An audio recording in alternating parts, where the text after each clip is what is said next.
Please go subscribe to the Rumble channel for Franchise Sports TV under the name FSTV22. Now, I'm using that Rumble channel for any purposes of me getting kicked off YouTube and also for more of my spicier joints. It's free as well.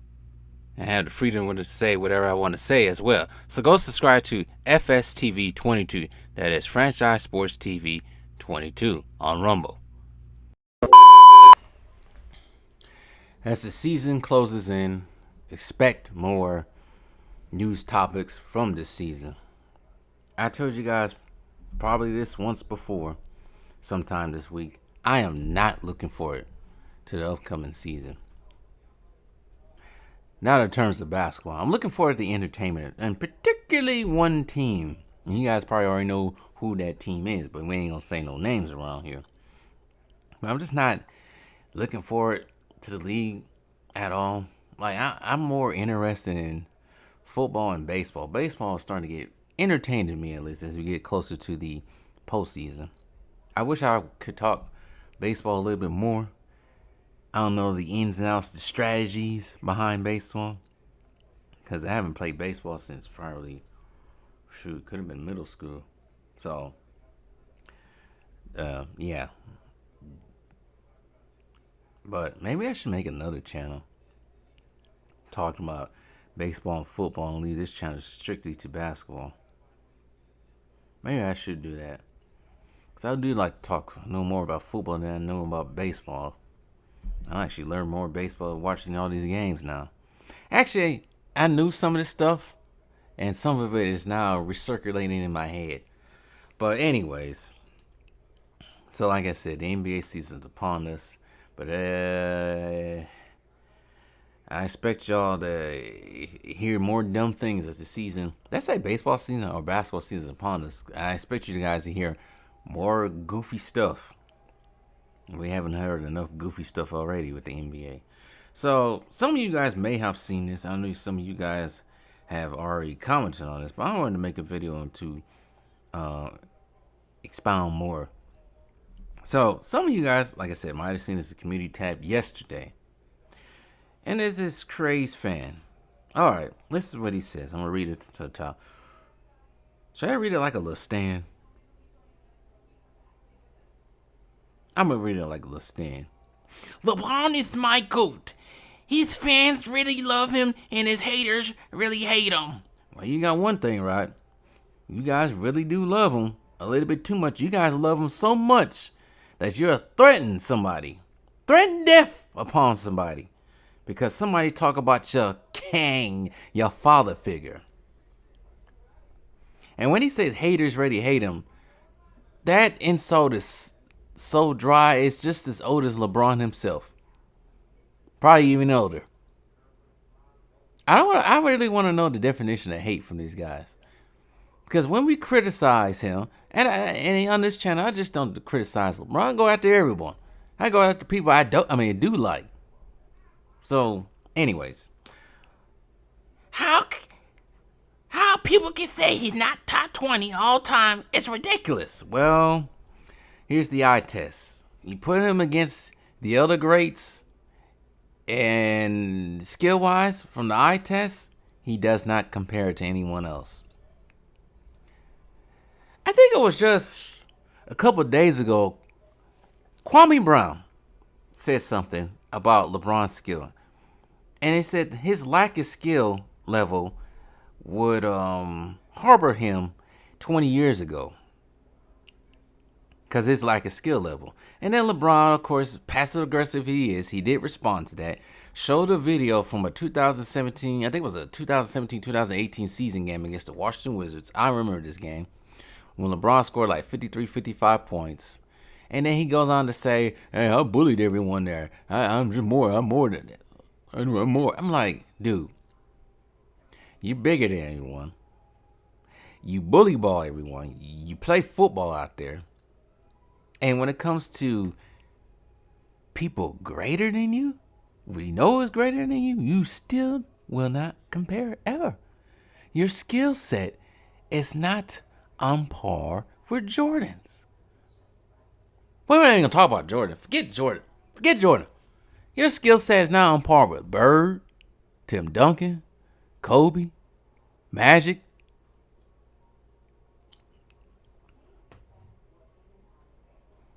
So, anyways, a lot of people do not believe he's top 10. And I'm starting to see a lot of people do not believe he's top 20. Now, I do not believe he's top 10. I don't believe anybody playing in today's league is top 10 all time at all. They don't deserve that because of all the team hopping and jumping. How can you team hop and jump in front of people who did more with less? Now, everybody wants to go after Larry Bird, but the thing about Larry Bird's teams, here's the thing about that. Larry Bird's teams, probably with the exception of Robert Parrish, most of them was probably drafted by the Boston Celtics. Now, Robert Parrish was traded from Golden State, but most of the team was constructed with the right moves. There was no Larry Bird talk about, hey, come play with me. None of that. None of that was going on with the Boston Celtics. Same thing with the Lakers. None of that was going on. Magic wasn't calling for Larry Bird to come join. Hell no. He was not doing it. Magic Johnson wasn't calling for Jordan to come join. No, there was none of that going on. These were competitors. Let's move on. I don't see any competitors today. Everybody wants the easy route. His haters are always talking about how MJ was 6-0. Let's be honest. MJ was 6-15. Okay. So he's saying he won 6 times in the finals and lost 15 times in playoffs. So, all right.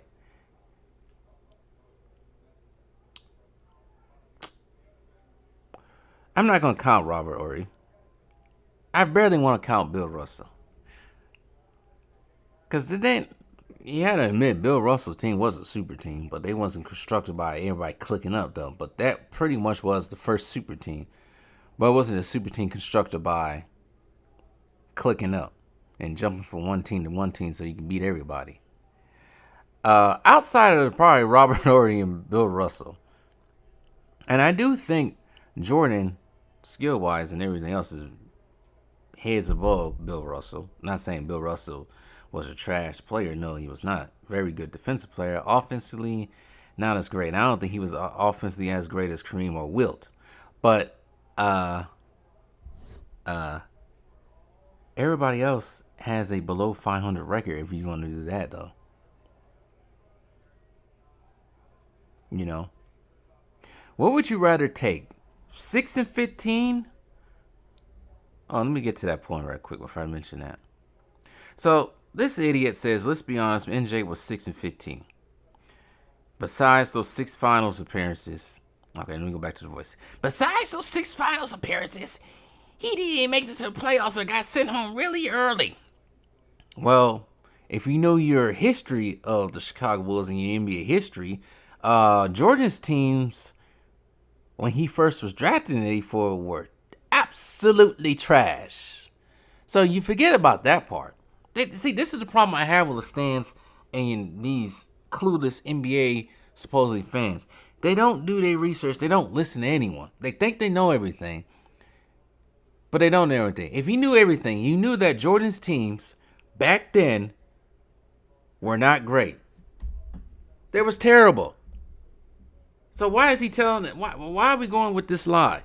You know exactly the reason why Jordan had a tough time getting out of it. And you also know, if you knew the history of the East back then during the 80s, you also know that the Milwaukee Bucks was in front of the Bulls. The Detroit Pistons was kind of ahead of the Bulls. Definitely the Philadelphia 76ers and definitely the Boston Celtics. So you just forget about that. And I even put Atlanta in there. Maybe Atlanta, I had to look at Atlanta's roster. I think Atlanta was better than them back then. We look at Michael Jordan's team for his first couple of years in the league. Look at that roster, which these people don't know how to do. Because I'm doing my research. I'm looking at it right now. So this is how easy these idiots can do it. But they don't do it. They don't know how to do their research. But they talk all this mess like they know something. So, Michael Jordan's team, when he went 38-44 his rookie season, losing to my Milwaukee Bucks in 4 games, the roster had Michael Jordan, Michael Jordan, Michael Jordan, Michael Jordan, Michael Jordan, basically. There was no other all-stars on there that can help him get there at all. Um,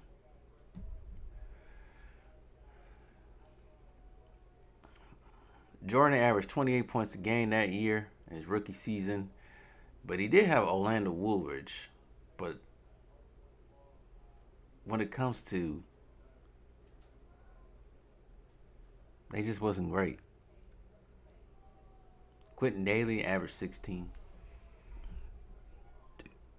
They wasn't greater than the Milwaukee Bucks.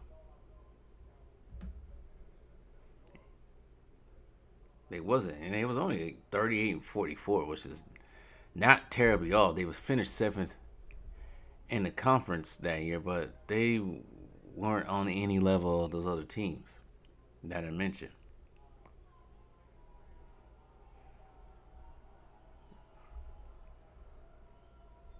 And like I said, the toughness of the East and the team as well. Now you look at the next season, for an example. Let's look at the roster. Roster changed a little bit, but he had an old George Gervin who was on his way out. Then they had Charles Oakley, John Paxson, of course. But also, the reason why they finished so low, people forget this, the reason why they finished 30-52 at the 8th seed, Jordan was out for half the season. So once Jordan was out for the rest of the season, the team pretty much was like, whoop, because Jordan was out. Broke that foot very early in the season. That's how he was able to come back for the playoffs. Next season after that, he gets swept by the Celtics. He gets swept by the Celtics twice. The team just wasn't good enough to compete at all. Talk about he got knocked up very. They went against the Boston Celtics. The 1985-86 Boston Celtics is considered to be one of the best teams ever. And when he did come back and play a full season the next year without getting hurt, they did finish 40-42. They finished in the East. They did get swept. But once he got Scotty, of course, the team got better. Because now he had another all-star caliber player. But Jordan also had to push Scotty. Like he had to push all his teammates during his time with the Bulls. Who does LeBron push? No, he don't push them to greater heights. He pushed them away. But anyways, let's keep going. I had enough of this nonsense. Let's keep going. I only make it into the conference finals once besides those 6. It's a lot left out, and I'm filling it in for you. And when you all say it's 4-6 by saying this, you're saying losing in the first round is better than losing in the finals?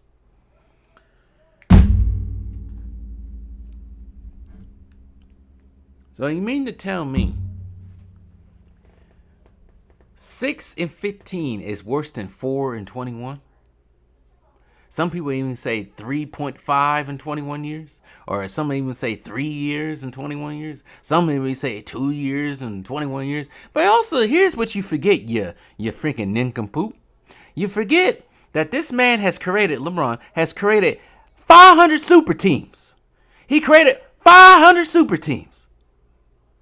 We know he didn't create 500 super teams. But he created several super teams in his entirety of his 21 years in the league, and he only won 4 finals? What are we talking about here? What are we talking about here?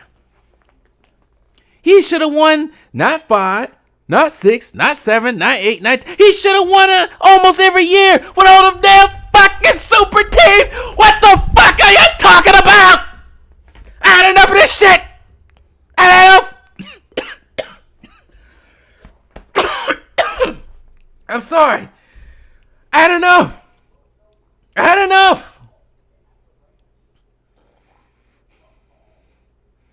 The man has been playing in the easiest NBA ever. The softest NBA ever. Jordan won 6 rings with only Scotty and Dennis and a bunch of good role players. Why this bastard has had Anthony Davis, Ray Allen, Dwayne Wade, Kyrie Irving, Kevin Love, Russell Westbrook, Carmelo Anthony, Chris Bosh, Derrick Rose, the recently retired Derrick Rose,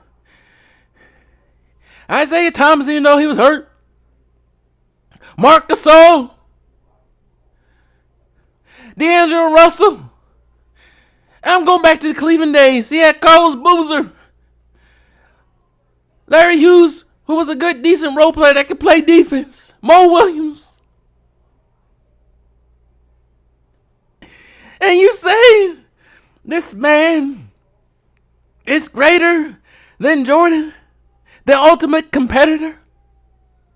The man who worked on his skill almost every day. He was obsessed with winning, with getting better than beating his opponent, compared to a balding bastard who wants to be at the Diddy parties. What are we talking about? Stop with the nonsense. This is the same guy who couldn't beat Dwight Howard, but Kobe went in there and played Dwight Howard in the finals, and Jennings would sweep him. This is the same guy who couldn't beat the Boston Celtics, Big Three, but Kobe went to the finals and won in 7. LeBron couldn't beat them at all. At least Kobe won in finals in 7. What are we talking about, people? What are we talking about? I'd rather take 6 wins in the finals than 10 losses with the super teams, playing in the easiest East ever, playing in the easiest time in the NBA. Why are we having such a hard concept with this? Why is this so hard for you LeBron stans to understand? Why? What is it? You love the man so much that you can't get out of your own brain to realize that your queen, that's not a king, is subpar compared to Kobe Bryant. He is subpar to the real GOAT. He is subpar to the other GOAT. People consider the GOAT Kareem and the other GOAT Wilt. He's lost to Tim Duncan twice in the finals. He has led multiple superstars. Do I need to go down the list of superstars that he has let win? I will. Kobe Bryant, Paul Pierce, Kevin Garnett, Ray Allen, Tim Duncan, Manu Ginobili, Kawhi Leonard twice, Kevin Durant, Stephen Curry, Giannis Antetokounmpo, Jaylen Brown, Jason Tatum, Kyle Lowry, Nikola Jokic, Dwayne Wade,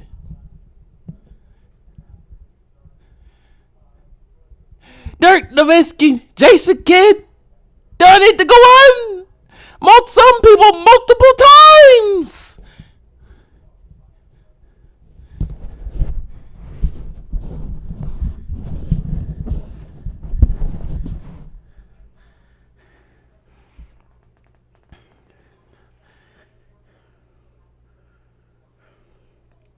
I'm all right now.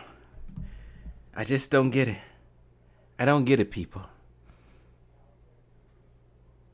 I don't get it.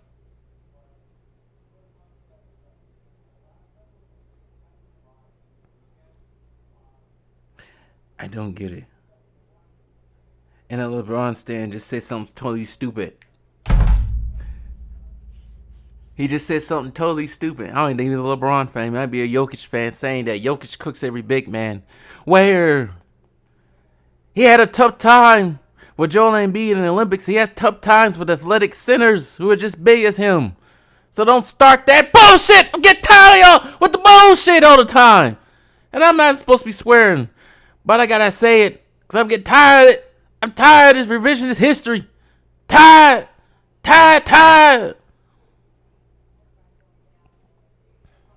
This concludes my video.